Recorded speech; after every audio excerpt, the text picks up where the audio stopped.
मैं कुछ एकादशी महिमा 11 महात्म्य की बात आपसे निवेदन कर रहा हूँ, जिसमें मानधाता बहुत बड़े राजा हुए हैं। मानधाता अद्भुत महात्मा मानधाता हुए हैं। ये वही राजा मानधाता हैं जिनकी 50 कन्याएं महात्मा सौवरी ऋषि के साथ ब्याही गई थी। ऐसे राजा मानधाता जिन्होंने ओंकारेश्वर में तप किया था जिस पहाड़ के ऊपर, ये वही मानधाता हैं, सूर्यवंशी राजा हैं। और इन्होंने गुरुदेव वशिष्ठ को पूछा, हे गुरुदेव आप यह बताइए, धरती पर ऐसी कौन सी आग है जो सूखे और गीले को दोनों को जलाती। सूखे गीले का मतलब है ऐसी कौन सी भजन रूपी अग्नि है जो इस जन्म के पाप और पिछले जन्म के पाप दोनों को जला के राख कर दे। यह मानधाता ने पूछा। चाहे जान के अपराध हो गए हैं, चाहे अनजान के अपराध हो गए हैं, ऐसी कौन सी अग्नि है जो सूखा गीला सब जला देती है गुरुवर? इसके लिए मैं आपसे करवत्थ निवेदन करके पूछना चाहता हूँ, अज्ञानवश यदि कोई अपराध हो गया है, पाप हो गया है, जानकारी नहीं थी, और मान लिया जाए जानकारी भी थी, लेकिन फिर भी अब पाप तो हो ही गया है, तो क्या ऐसा कोई उपाय है क्या जिस कार्य को करने से वह पाप जल करके राख हो जाए?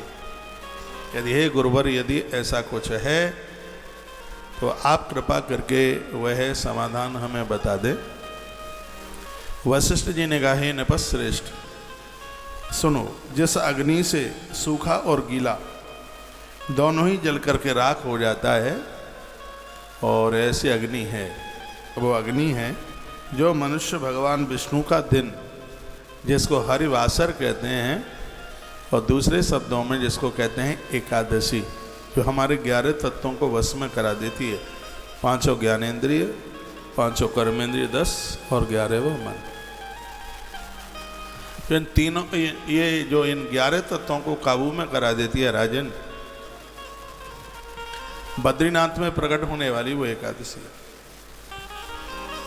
जो भी कोई स्त्री पुरुष एकादशी का व्रत करते, छोटे बड़े कोई भी इस व्रत का पालन करते हैं, तो उनके संपूर्ण, देखो यहाँ कितनी सुंदर बात कही है, आपने 3 वर्ष यदि एकादशी का व्रत कर लिया और उसका उद्यापन कर दिया, ठीक से आपका यह व्रत हो गया, तो इस ग्रंथ में लिखा है कि यह एकादशी 11 जन्मों के पापों को जला के खाक कर देती है, इसलिए इसका नाम एकादशी।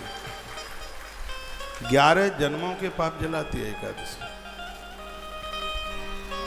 और मैं तो आग्रह पूर्वक बराबर निवेदन करता रहता हूँ, यदि आपको अन्न छोड़ने में कोई दिक्कत नहीं होती है, भोर में जल्दी जगने में कोई दिक्कत नहीं होती है, क्योंकि कोई भी आप व्रत करते हैं, यदि सूर्य उदित के बाद आप बिस्तरा छोड़ेंगे तो उस व्रत का पुण्य तो मिलेगा, लेकिन पूरा नहीं मिलेगा। कोई भी आप व्रत करते हैं, इसमें सूर्य उदित होने से पहले ही बिस्तर छोड़ना होता है।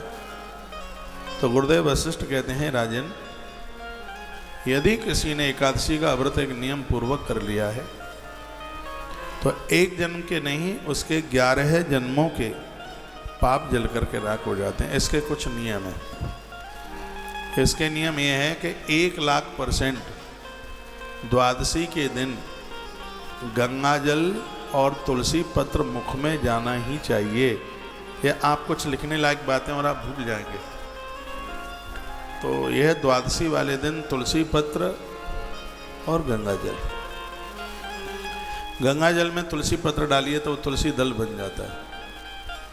एकादशी वाले दिन कहीं कोई ऐसा भगवत अपराध हो गया, जैसे दिन में सो गए, तो ऐसे एकादशी खंडित होती है, ऐसे व्रत खंडित होता है। आपने तेल लगाया, सिर में मालिश करी, आपने शरीर में साबुन लगाया, और कहीं बिना धुला हुआ कपड़ा पहन लिया,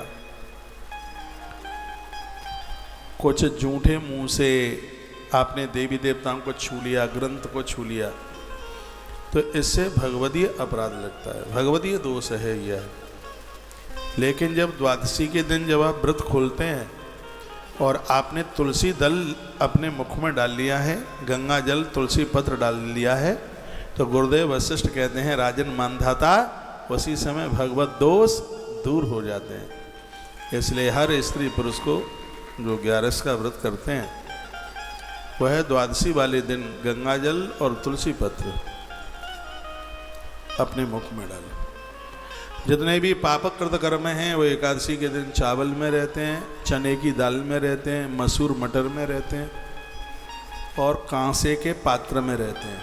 ये ध्यान रखिए, सुनिएगा। कांसा, एकादशी के दिन कांसे के बर्तन को ऐसे ही प्रयोग में नहीं लिया जाता जैसे समझदार लोग एकादशी के व्रत में चावल को प्रयोग में नहीं लेते। द्वादशी के दिन पीतल, कांसा, ये जितने पुण्य हैं वो चांदी इसमें समाहित होते हैं, तंदुल चावल में समाहित होते हैं। ऐसा वर्णन किया गया है कि जहाँ आप रहते हैं तहाँ से लेके समुद्र पर्यंत तक संपूर्ण धरती का दान करने से जितना फल प्राप्त होता है, द्वादशी के दिन चावल का दान करने से उतने फल की प्राप्ति होती है। भगवान के 56 भोग प्रसाद को लेने की जो महिमा है, द्वादशी के दिन मुख में चावल डालने का उतना ही महत्व है। चावल घर को अक्षय कर देता है। यज्ञ पूरे नहीं होते हैं तंदुल के बिना, चावल के बिना। तो ऐसी कुछ अद्भुत बातें हैं वो गुरुदेव वशिष्ठ। मेरे सामने नारद पुराण है, मैं आपको बता तो दूं कि कथा कहाँ से कह रहा हूँ, तो आप कहीं भ्रांति में न पड़े। और मैंने अपनी और भी कथाओं में एकादशी के लिए नारद पुराण के बहुत प्रमाण दिए। नारद पुराण में बड़ी 11 की महिमा का वर्णन किया है। पद्म पुराण में 26 एकादशियों की कथा कही गई है। मेरे पास 3 दिन है, आज, कल और परसों। तो 3 दिन में कुछ विशेष बातों का मैं आपके बीच में निवेदन करूंगा और वह आप टकटकी लगा करके आप सुनते रहिएगा। तो महात्मा वशिष्ठ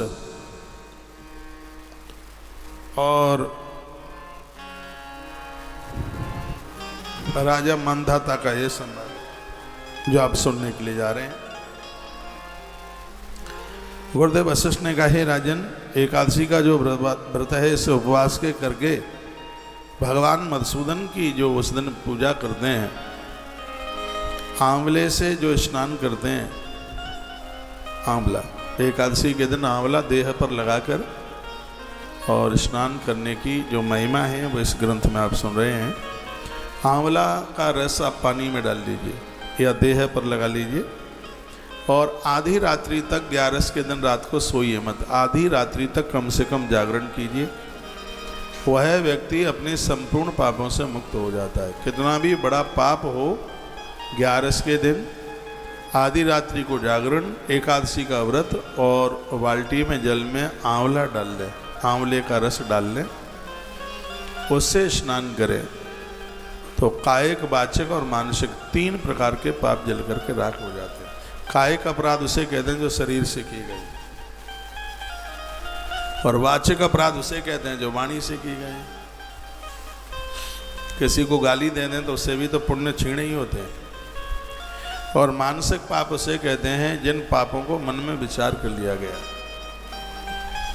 तो यह एकादशी का जो व्रत है वह 3 प्रकार के पापों को जला करके राख कर देता है। देह पर आंवले का लेपन, वर्णन है मधुसूदन भगवान की पूजा जरूर करें और 11 का व्रत करें। ये बहुत आनंद, आंवले के द्वारा स्नान करें, ये सभी पापों को धो देता है। हे राजन, एकादशी नाम का अग्नि से सूखा और गीला, यानी इस जन्म का, पिछले जन्म का, जानकर अनजानकर जो भी अपराध हुआ है, 11 रूपे तप की अग्नि के द्वारा सब जल के राख हो जाता है। ऐसी एकादशी है। आप बड़े बड़भागी हैं कि सीधाम वृंदावन में आपकी एकादशी का उद्यापन हुआ है। इसका मतलब है कि एकादशी मैया अति प्रसन्न है। उसकी कृपा के बिना कहाँ संभव होता है। एकादशी का उद्यापन तो वो कृपा कर दे तभी यह संभव है। एकादशी तिथि को उपवास पूर्वक व्रत जो नहीं करता तभी तक इस शरीर में वो कष्टों को भोगता है। इसमें तो ये लिखा है जो एकादशी को अन्न ग्रहण करते हैं ऐसे लोग रुग्ण हो जाते हैं, बीमार हो जाते हैं। एक बात का मैं आपको निवेदन करूंगा, आप व्रत करते भी नहीं हैं तो भी एकादशी के दिन दोपहर में आप कच्चा भोजन मत खाइए, रोटी मत खाइए, पूड़ी खा लीजिए, पराठे खा लीजिए, दाल मत खाइए। आप 365 दिन 30 दिन दाल खाते हैं, आप पूरा महीना भर खाते हैं तो 2 ही दिन तो हैं, 28 दिन ही खा लो, 2 दिन मत खाओ।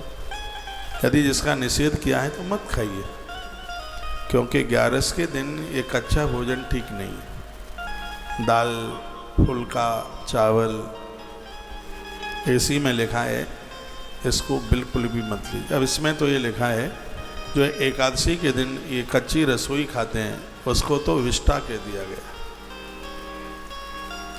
जहाँ तक बने तो यह परहेज कर लें, पूड़ी खा लीजिए, तला हुआ खा लें उस दिन। मैं तो तले का बड़ा विरोधी हूँ, लेकिन ये नियम कहता है कि एकादशी वाले दिन आश्रम में तो 11 वाले दिन भोजन ही नहीं बनता, फलिहार बनता है। आप में से ऐसे लोग जो बैठे हैं जिनके आज एकादशी का उद्यापन का पहला दिन रहा है, हाथ उठाइए। तो 11 उद्यापन करने के लिए आए हैं, बढ़िया। 5-4 हैं आप में, 2-3 पीछे हैं।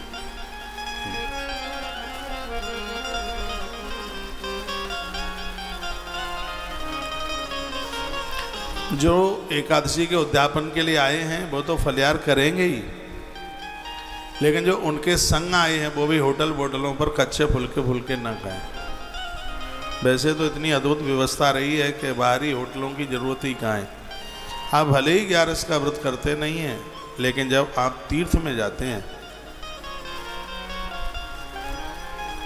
तब तीर्थ में आप 11 का व्रत जरूर कीजिएगा। इस व्रत की बहुत बड़ी महिमा है। वर्णन किया है कि मनुष्य जब तक भगवान पद्मनाभ के शुभ दिवस एकादशी तिथि को उपवास पूर्वक व्रत नहीं करता तभी तक उसके शरीर में कष्ट रहता है, बीमारियां रहती हैं। 11 का व्रत करने से रोग हृदय में जगह नहीं बना पाते। 1000 अश्वमेध यज्ञ और 100 राजसूय यज्ञ करने से जितना फल प्राप्त होता है उससे ज़्यादा फल सिर्फ एक एकादशी करने से उससे भी ज़्यादा फल की प्राप्ति हो जाती है। अश्वमेध सहस्राणी वाजपेयी शतानि च। 1000 अश्वमेध यज्ञ करने से और 100 वाजपेयी यज्ञ करने से जितने फल की प्राप्ति होती है उतना फल सिर्फ एक एकादशी के करने से होता है। और आज की जो एकादशी है वो विशेष एकादशियों में से मोहिनी एकादशी है, बड़ी 11 में से, बड़ी एकादशी में से। और ऐसे समय में आप सीधा वृंदावन में हैं, तो ये बहुत बड़े पुण्य की बात है। एकादश इंद्रियों द्वारा जो पाप किया जाता है वह सब का सब एकादशी का उपवास करने से नष्ट हो जाता है। आँखों से, हाथों से, पाँवों से, जीभ से, कानों से जो भी कोई अपराध हुआ है एकादशी का व्रत करने से वह सब नष्ट हो जाता है, ऐसा वर्णन है। हे राजन, यदि किसी बहाने से एकादशी का उपवास कर लिया जाए तो यमराज का दर्शन नहीं होता। फिर भगवान गरुण मृत्यु काल में अपना गरुण लेकर आते हैं और उस पर जीव बैठकर भगवान के धाम के लिए चला जाता है। यह है एकादशी की। अब क्या तो आपने कुछ ताली जोर से ज़्यादा नहीं बजा दी क्या?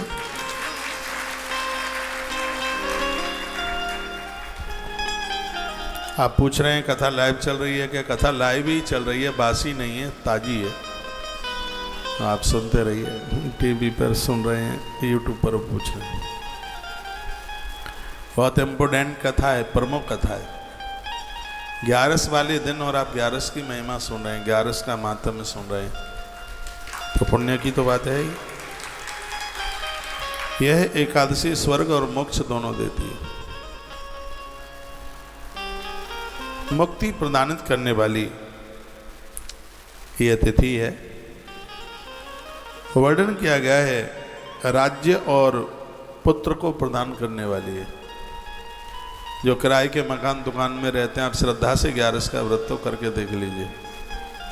जिनको संतान नहीं है, सास माँ एकादशी का व्रत करती है और बहू बेटे को संतान नहीं है, एक बार संकल्प करके अपनी बहू को बेटे को अपनी एकादशी दीजिए, इससे बांझपन खत्म हो जाता है, ऐसा नारद पुराण के अंतर्गत वर्णन है। एकादशी वंश की वृद्धि करती है। माता पिता के जब तप करने से उसका पुण्य उसके बच्चों को प्राप्त होता ही है, इसमें कोई संशय वाली बात नहीं है। एकादशी शरीर को निरोग बनाने वाली है। हे राजन, एकादशी से अधिक पवित्र धरती पर कुछ भी नहीं है। ना गंगा न गया काशी, कुरु पुष्करम कुरुक्षेत्र च। वर्णन है, एकादशी से पवित्र गंगा भी नहीं है, काशी भी नहीं है, गया जी भी नहीं है, पुष्कर भी नहीं है, कुरुक्षेत्र भी नहीं है, अमरकंटक नर्मदा उद्गम वह भी नहीं है, देविका नदी ये जम्बू में पड़ती है, इसकी बड़ी महिमा का वर्णन किया है माँ देविका, जिसको विशेष नदियों में माना गया है, लेकिन एकादशी से बढ़कर वह भी नहीं है, यमुना भी नहीं है, चंद्रभागा नदी भी नहीं है। एकादशी से बढ़कर इस धरती पर कोई भी इससे बड़ा व्रत नहीं है, इससे बड़ा कोई भी पुण्य नहीं है। एक बड़ी सुंदर बात मैं आपको निवेदन कर दूं, धरती की 1 इंच जमीन भी न रह पावे, संपूर्ण धरती की 11 बार परिक्रमा आप करते हैं, पूरी धरती की, जिसमें भारत और भारत के बाहर के देश भी वो सब आ जाते हैं। सगरे मंदिर आ जाएंगे, सब नदियां आ जाएंगी, सगरे तीर्थ आ जाएंगे। संपूर्ण धरती की 11 बार 11 बार परिक्रमा करने से आप जितना पुण्य कमाते हैं उतना पुण्य सिर्फ एक एकादशी का व्रत करने से आप प्राप्त कर लेते हैं। वो भाग्यहीन है, सच में वो दुर्भागी हैं, इतनी बड़ी महिमा होने के बाद भी जो एकादशी को अन्न खाते हैं, व्रत नहीं करवाए। मैं बड़ा बड़भागी हूँ, इतना भाग्यशाली हूँ कि मुझे 39 वर्ष हो गई हैं व्रत करते करते एकादशी।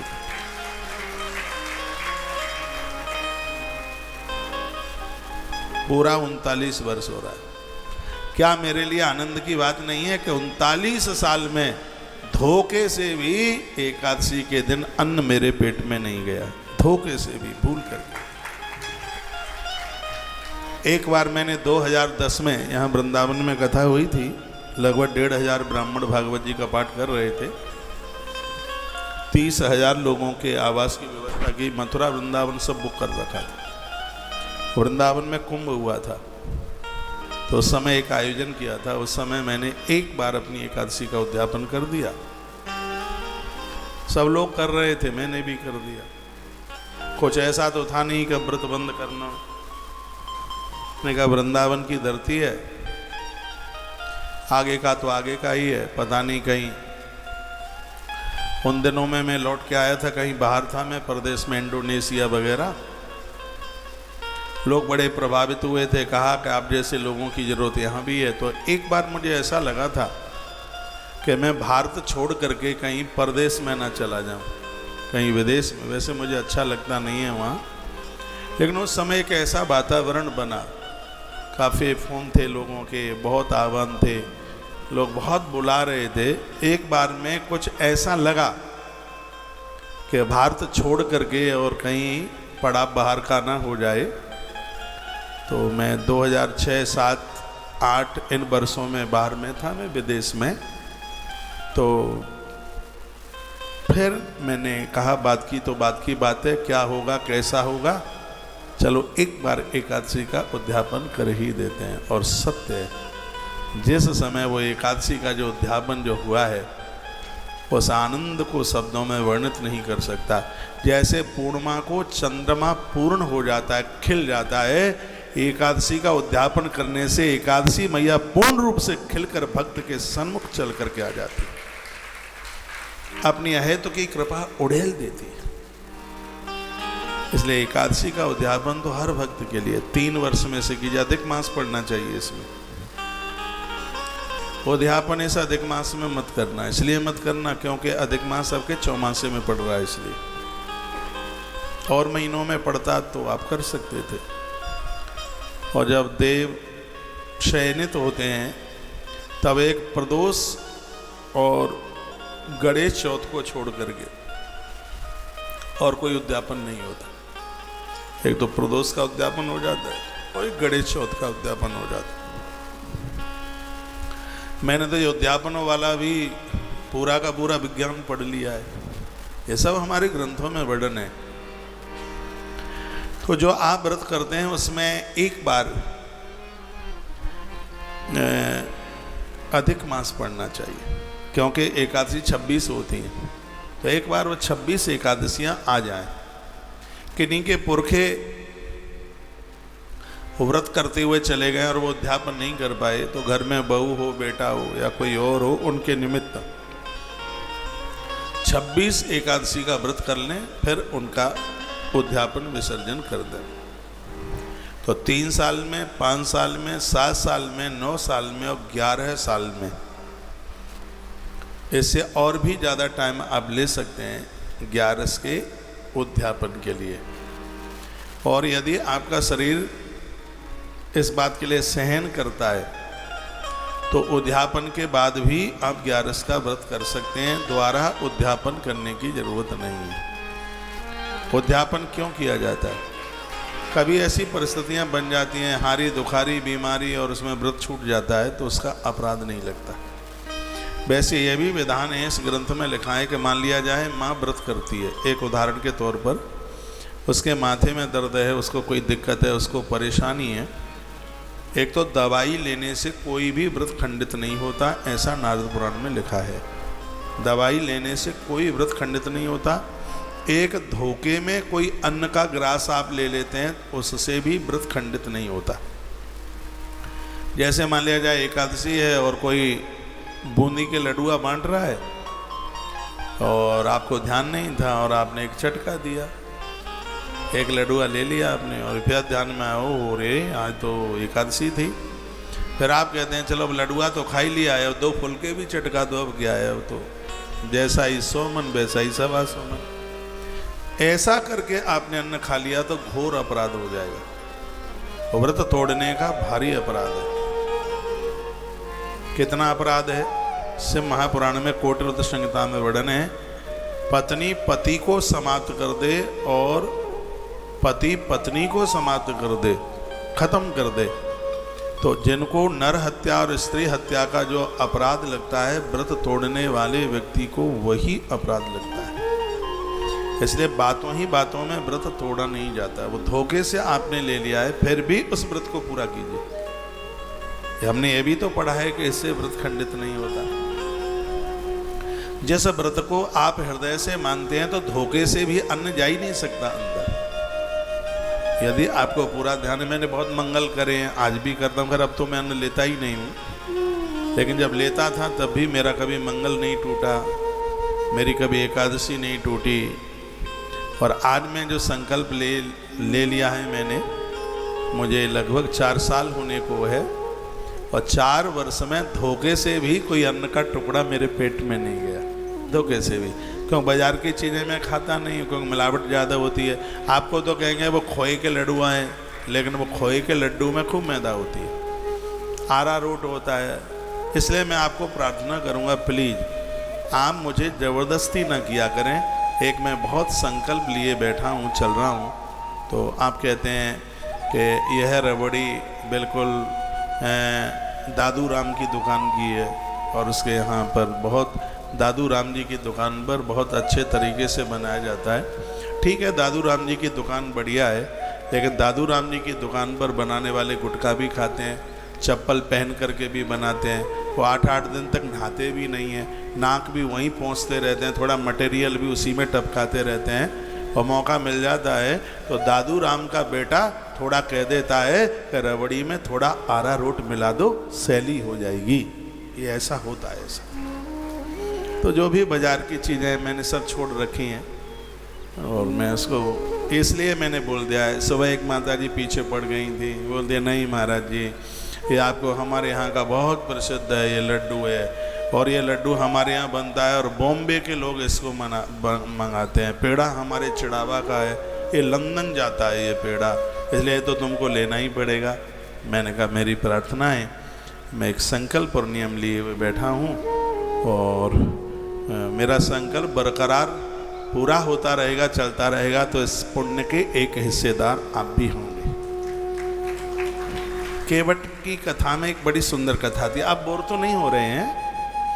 तो केवट की कथा में एक बड़ी सुंदर कथा आती है। जब राम जी के चरण केवट ने धो लिए तो केवट गांव की तरफ चला।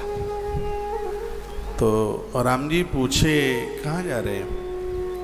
कहा भगवान, आंख में आंसू आ गए केवट के में। केवट रो पड़ा। केवट कहने लगा भगवान मैं गरीब हूँ, मैं दीन हूँ, लेकिन मैंने संत महापुरुषों का आशीर्वाद प्राप्त किया है, उनके चरणों में मैं बैठा। एक दिन मैं किसी महात्मा को नौका में बिठा करके पार उतार रहा था। उन्होंने मुझे बड़ी अच्छी बात कही। उन्होंने कहा कि घर पर संत महापुरुष आवे वो भगवान होते हैं, तो उनका आदर पति और पत्नी दोनों मिलके करें। पति और पत्नी चरण धोएं, आरती उतारें, कहें भगवान गरीब हूँ, लेकिन मैंने गुरुओं के वाणी से सुना है कि जब कोई आवे तो पति पत्नी दोनों मिलकर उसके चरण धोएं। भगवान मुझे रोकिए मत, मैं घरवाली को लेने के लिए जा रहा हूँ, हम दोनों मिलकर आपके चरणों का प्रक्षालन करेंगे, आपके चरण धोएंगे। भगवान अच्छा लगा सुन के। केवट घर पहुंच गया। केवट ने कहा भाग्यवान, ये दो महापुरुष हैं, अपनी घरवाली को भाग्यवान कहते हैं, पता नहीं आप तो क्या कहते होंगे। एक तो विदुर है, वो अपनी पत्नी को भाग्यवान बोलते हैं, और एक केवट है जो अपनी पत्नी को भाग्यवान कहता है। और सच मानिए घर की नारी तो भाग्यवान है ही, जिसने बच्चों को जन्म दिया है, परिवार की तरक्की हो रही है, घर को ऊंचाई मिल रही है। इसमें मेरी बहुत बहनें आई हैं जो अपने सास ससुर को 11 का उद्यापन कराने के लिए लाई हैं, पकड़ करके लेके चलती हैं, वो चल नहीं पाती, वो उनको सहारा दे रहे हैं। इसलिए तो बेटा और बहू की आवश्यकता होती है। सच मानिए मैं त्रिकालदर्शी नहीं हूँ, और लेकिन यह मुझे अनुभूति जरूर होती है कि मेरी ऐसी बहनों को लेने के लिए स्वयं भगवान नारायण गरुड़ लेकर के पधारेंगे। जो आप कर रहे हैं बहुत मालूम कर रहे हैं, बहुत अच्छा कर रहे हैं। मैं वही प्रसंग में आपको लेके आ रहा हूँ। केवट की आंख में आंसू आ गए और केवट ने कहा भाग्यवान, आनंद हो गया। अब भगवान ने चरण धोने के लिए बोल दिया, तू जल्दी चल, देर मत कर, दोनों मिलके भगवान के चरण धोएंगे, चढ़ोदक लेंगे। तो वो केवटानी रो पड़ी, आंख में अश्रुपात होने लगा। तो केवट ने पूछा तू क्यों रो रही है? वो कहती है मैं अपनी गरीबी को कोस कोस के रो रही हूँ। आज हम इतने गरीब हैं, हमारे घर कोई बर्तन भाड़े नहीं है। मेरे घर में सोने और चांदी के बर्तन होते तो प्रभु के चरण हम उन पात्रों में धोते। वो केवटानी बोली। तो केवट ने कहा पगली, तू जानती नहीं है, मेरे पास सोने और चांदी के बर्तन भी होते तो भी मैं भगवान के चरणों से उन पात्रों को स्पर्श नहीं करता। केवटानी ने पूछा क्यों? कहा भगवान एक बहुत बड़ा संकल्प लेकर के निकले हैं, वो किसी गांव से नहीं निकलेंगे, सोने चांदी के किसी भी आभूषण पात्र को वो स्पर्श नहीं करेंगे, क्योंकि 14 वर्ष के लिए वो उदासीन भेष बना करके निकले हैं। केवट ने कहा था देवी, भगत वही होता है जो स्वामी के संकल्पों को बिगड़ने नहीं देता, उन संकल्पों में सहायक बनता है, तो उनके संकल्पों का पुण्य भगत को ऑटोमेटिक अपने आप मिलता है। ये ऑटोमेटिक तो मैं बोल रहा हूँ, केवट ने कहा लगातार उसका पुण्य मिलता ही है। तो मैं निवेदन कर रहा हूँ कि मेरे संकल्प में आप सहभागी हैं। आप जोर नहीं देते हैं, कूटू ले लो, मंगोड़ा ले लो, सिंगाड़े का लपसा ले लो, ये भी ले लो, वो भी ले लो। ये मैं शर्मा जी के यहाँ जाता हूँ तो बहुत बोलते हैं, ये कूटू ले लो, ये मंगोड़ी ले लो, पकौड़ी ले लो, खीर ले लो, सिंगाड़ा ले लो। तो मेरे संकल्प में आप सहयोगी बनिए, बड़ा अच्छा चल रहा है। तो ये बाजारू जो चीज़ें हैं अपना फलियार आप एकादशी को लेते हैं अपने हाथों से बनाइए। जो भी कुछ बना रहे हैं ये बाजारू चीज़ों को मत करिए उसको प्रयोग में। पूरा दिन भूखों रहा जाता है, 11 जैसा व्रत। और आपको तो लेके आए हैं कि मथुरा जी के पेड़े हैं। अब वो पेड़े वो वाले नहीं रहे, बनाने वालों के दिमाग भी तो वो नहीं रहे हैं। सब जगह लोग हाय पैसा पैसा पैसा पैसा के चक्कर में पड़ गया है और आपका व्रत टूटे नहीं, इसके लिए बहुत सा ध्यान रखिए। एकादशी की ये कुछ जो बातें हैं, इसमें फलियार एक ही बार किया जाता है, नियम तो यही है। और फलियार लेके डकार ना आवे, नींद ना आवे, नहीं व्रत खंडित हो जाएगा। 3 दिन में व्रत पूरा होता है ये। 10वीं के दिन भी भोजन एक ही बार होता है और द्वादशी के दिन भी भोजन एक बार होता है। एकादशी के दिन फलियार, मैं इसलिए नहीं बोल रहा हूँ कि आश्रम का फलियार बच जाए, नहीं, खूब खाइए पीजिए, इसलिए नहीं बोल रहा हूँ मैं। जो एक नियम, जो एक विधि बताई है,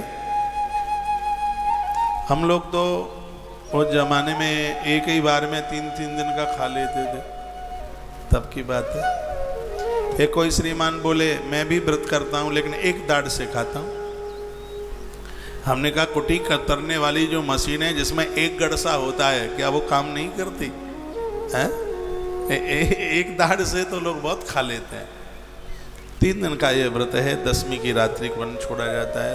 3 दिन जमीन में सोया जाता है इसमें। 10वीं की रात्रि को जमीन में सोया जाता है।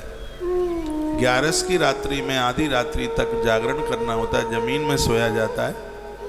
और द्वादशी की रात्रि को भी जमीन में सोया जाता है। क्या लिखा है कि जिंदगी भर नर्मदा के किनारे पर वास करने से, जीवन भर कुरुक्षेत्र में वास करने से, जिंदगी भर पुष्कर में कार्तिक नहाने से, जीवन भर काशी में वास करने से, हर वर्ष का माघ प्रयाग में निकलता है, जिंदगी भर यमुना में स्नान करने से, देविका नदी के किनारे पर वास करने से जितना पुण्य नहीं मिलता उतना पुण्य सिर्फ एक एकादशी के व्रत करने मात्र से प्राप्त हो जाता। तो ये बात ध्यान में रहेगी। संपूर्ण धरती की 11 परिक्रमा करने से जितना फल प्राप्त होता है, सिर्फ एक एकादशी का व्रत करने से उतने पुण्य की प्राप्ति होती है। आप मंगलवार करते हो, बुधवार करते हो, गुरुवार करते हो, ये तो सब बहुत पीछे रह गए एकादशी के सामने। 11 के सामने कुछ नहीं। एकादशी में तो सब कुछ समाया हुआ है। जो लोग ये सोचते हैं कि मृत्यु के समय पर पाँव में कांटा लगे इतना भी कष्ट ना हो, तो उन्हें आज ही ये संकल्प ले लेना चाहिए कि अगली बार आने वाली एकादशी से हम व्रत आरंभ करेंगे। आप अपने जीवन का आनंद देखिए। चाहे दुनिया भर की स्त्रियां इकट्ठी कर लें, बच्चे पैदा कर लें, धन इकट्ठा कर लें, लेकिन अंत में ग्रंथ का कहना यह है कि यात्रा तुमको अकेले ही करनी पड़ेगी। कोई संग जाएगा नहीं, सिर्फ अकेले और सिर्फ अकेले यात्रा। उस समय आप निर्भय होके जाएं, उत्सव के साथ उत्साह मनाते हुए जाएं। तो उसके लिए यदि आपका शरीर काम करता है तो आप एकादशी का व्रत अवश्य में कीजिए। इससे बड़ा कोई व्रत नहीं है। यह व्रतों का राजा है, ऐसा कहा गया। इसमें रात में जागरण करने से मनुष्य संपूर्ण पापों से मुक्त हो जाता है। आधी रात्रि तक, 12 बजे तक जगिए। वैसे आप जगते ही 12 बजे तक। कीर्तन सुनिए। आजकल तो विज्ञान का जमाना है, मोबाइल में कीर्तन चालू कर ले, मोबाइल गाता रहेगा और आप सुनते रहेंगे।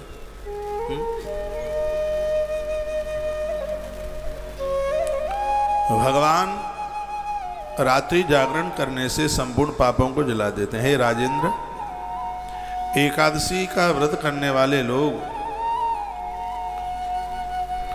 30 पीढ़ियों का उद्धार करते हैं। ये लिख लेना, वो 30 पीढ़ियां कौन कौन सी हैं। एकादशी का व्रत जो करते हैं वो 30 पीढ़ियों का उद्धार करते हैं। 10 पीढ़ियां तो माँ के कुल की, मामा के यहाँ की, 10 पीढ़ियां पितृ कुल की और 10 पीढ़ियां पत्नी के कुल की। एक कोई इधर मध्य प्रदेश की बात है, उन्होंने अपनी बेटी के लिए घर ढूंढा और मेरे पास आएगा, महाराज जी घर बहुत अच्छा, एक ही लड़का है, टीचर है, उसके पापा भी मास्टर थे, बस एक ही कमी है। मैंने कहा कमी क्या है? हर महीना गिरिराज जी की परिक्रमा करने को जाता है, हर महीना वृंदावन जाता है, वो हर महीना महात्माओं से मिलने के लिए जाता है। मैंने कहा फिर तो ये तो ज़्यादा अच्छा है। अच्छा क्या है? क्यों? कैसे अच्छा नहीं है? अच्छा नहीं है, हमारी बेटी को छोड़कर कहीं बाबा ना बन जाए, इस बात का भय है। मैंने कहा वो बाबा बनेगा तो उसको कोई रोक भी नहीं पाएगा। कुछ लोग तो हमारे पास ऐसे आते हैं कि नास्तिक है, पूजा पाठ करता नहीं है, देवी देवताओं को मानता नहीं है, और लोगों को इसमें भी तकलीफ होती है कि पूजा पाठ ज़्यादा करता है, महात्माओं से मिलता है, गिरिराज जी की परिक्रमा करने को जाता है। मैं आपको कहना चाहूँगा, आपको ऐसा जामाता मिला है, आपको ऐसा दामाद मिला है जो धार्मिक है, आपकी कुल परंपरा की 10 पीढ़ियों का तारण कर देगा, ऐसा इस ग्रंथ में लिखा। जितने भी जामाता हैं इस धरती के, जितने भी दामाद हैं, यदि वो एकादशी का व्रत करते हैं तो 10 पीढ़ियां उनके ससुराल की तरेंगी, 10 पीढ़ियां उनके मामा के पक्ष की तरेंगी, और 10 पीढ़ियां उनकी स्वयं के पक्ष की तरेंगी। इसको कोई रोक नहीं सकता। इसलिए बहनों, तुम्हारा आदमी यदि व्रत करता है तो सहयोग कीजिए, रोकिए मत उसे। तुम्हारा मम्मी पापा पियर का खानदान 10 पीढ़ियां मुक्त, ये समझ लीजिएगा, ये लिखा है इसमें। यदि झूठ है तो कोई मेरी बात काट के बताए, मुंह मांगा इनाम मिलेगा। तो यदि ऐसा नहीं है तो 10 पीढ़ियां स्वयं की पिताजी के पक्ष की, 10 पीढ़ियां मामा के पक्ष की, और 10 पीढ़ियां घरवाली के पक्ष की। 30 पीढ़ियों का उद्धार आत्मकल्याण होगा जो 11 का व्रत करेंगे। ये गुरुदेव वशिष्ठ कथा सुना रहे हैं, वो साधारण नहीं है, गुरुदेव राम जी के भी गुरु जी, वेदाता ब्रह्मा के मानस पुत्र हैं, और उन्होंने यह अद्भुत बात कही है। एक बात नहीं मैं पूछ पाया, ये बताइए मेरी लैंग्वेज, मेरी भाषा आपकी समझ में आ रही है? धन्यवाद। तो आपसे बने तो एकादशी का व्रत कीजिए। और एक बात और सुन लें आप, एकादशी का व्रत करने के तत्पश्चात, उद्यापन करने के बाद, फिर यदि आप अन्न खाते हैं तो अन्न खाने का 1% भी दोष नहीं लगता। ये सबसे बड़ी बात है। देखो, नहीं तो 11 को अन्न खाए तो ऐसा बता दें कि बिष्टा के बिलबिलाते कीड़ों को खा लिया, जो ग्रंथों में लिखा है। आपने एक बार एकादशी कर ली है, उसका उद्यापन कर दिया, और फिर आपने अन्न ग्रहण करना। एक अच्छा भोजन तो फिर भी मत करना। आपने पकी रसोई, आपने ये प्रसाद लिया है, तो वो अन्न खाने में 1% भी बिल्कुल दोष नहीं लगता, ऐसा हमारे ग्रंथ में। हरे वैष्णव जनों के लिए 11 का व्रत तो बहुत ज़्यादा जरूरी है। ईश्वर ने हम लोगों के ऊपर कितनी कृपा कर दी, ऐसे खानदान परिवार में जन्म दे दिया। हम 8 साल की उम्र से व्रत कर रहे हैं। वो बच्चा कहाँ है? छोटा सा राम नहीं दिखा सुबह से, कहाँ है? आश्रम में छोटा सा बालक है, 8 साढ़े 8 साल का है। ऐसे ही तो बच्चे बन जाते हैं, देख देख करके बन जाते हैं। देख, वो एक बार देख लेता है, उसी को रिपीट कर लेता है, खुद उसी पर चलना शुरू कर देता है। मेरे गांव के पास में एक छोटा सा कस्बा रहा, तो वहाँ एक जैनी महात्मा आए हुए थे बहुत टाइम पहले। मेरी उम्र 6-7 साल की होगी। मैं तो उन्हीं के साथ चला गया होता, लेकिन वृंदावन में रहना मेरी जन्म पत्री में लिखा हुआ था, यहाँ रहना। चला गया होता। उनका प्रवचन ऐसी छोटी सी उम्र में सुना, उसने हृदय के ऊपर असर किया। और ऐसा तो कुछ समझ में आता ही नहीं था कि जैनी महात्मा है। तो उनकी बातें तो भगवान की थी, हमें जैनी ना जैनी से क्या मतलब था। वो जो बोल रहे थे वो बातें बड़ी ईश्वर से मिलाने वाली बातें थी, भगवान से मिलाने वाली जो बातें थी। तो छोटी उम्र में, छोटी आयु में बहुत बड़ा फर्क पड़ता है। ऐसे ग्रंथ में लिखा है 5 वर्ष से लेकर 8 वर्ष से लेकर 85 वर्ष तक एकादशी करने का विधान, 8 साल से लेकर 85, इसके बीच में आप 11 का व्रत आराम से कर सकते हैं। आपकी बेटी, आपका बेटा 8 साल के हो गए हैं, 8 साल में समझदारी आ जाती है, खूब आ जाती है, तो 11 का व्रत आप बिल्कुल कर सकते हैं। यदि घर में कोई बीमार है, अभी मैं बता रहा था, और वो व्रत करने में असमर्थ हैं और अचानक वो व्रत टूट रहा है, तो उनकी बहू, बेटा और भी कोई अपना उनका व्रत कर लेते हैं, तो व्रत खंडित नहीं माना जाता, उस व्रत को पूरा माना जाता है। जैसे मान लिया जाए मम्मी की तबीयत थोड़ी खराब हो गई है और उन्हें अस्पताल जाना पड़ा है, तो उनके उस व्रत को बहू कर ले, बेटा कर ले, नातिन कर ले, यानी घर का कोई न कोई नाती पोता कर ले, तो उस व्रत को बिल्कुल पूरा माना जाता है, उसको अधूरा नहीं माना जाता। मान लिया जाए कोई एकादशी का व्रत करता है और परिवार में सूतक या सोवड़ हो गई या किसी की मृत्यु हो गई, अब क्या करें? तो देवी देवताओं को हाथ मत लगाइए, फिर स्नान कीजिए, अन्न मत खाइए, फल वगैरह ले लीजिए, मानसिक भाव से भगवान का चिंतन कीजिए, आपको पूरा व्रत करने का ही फल प्राप्त होगा। तो उसको तोड़िए मत, मठ मंदिर मन जाइए, देवताओं को मत छूइए। लेकिन ऐसा नहीं है कि घर में सोवड़ हो गई कि किसी की मृत्यु हो गई, अब तो 4 फुलका खींची दें, अब क्या है, फिर अपराध हो जाएगा। तो जो 11 का जो व्रत है, इसके ऊपर तो आप 1 वर्ष के लिए मुझे बोलें कि 1 साल के लिए 26 एकादशियों पर प्रवचन हो, तो मुझे लगता है कि 365 दिन कम पड़ जाएंगे, उसमें प्लस 125 दिन और जरूरत पड़ेगी। इतनी बड़ी महिमा 11 की है, 500 दिन में भी इसका पूरा महात्म्य पूरा ना हो। और जो मैं अभी आपको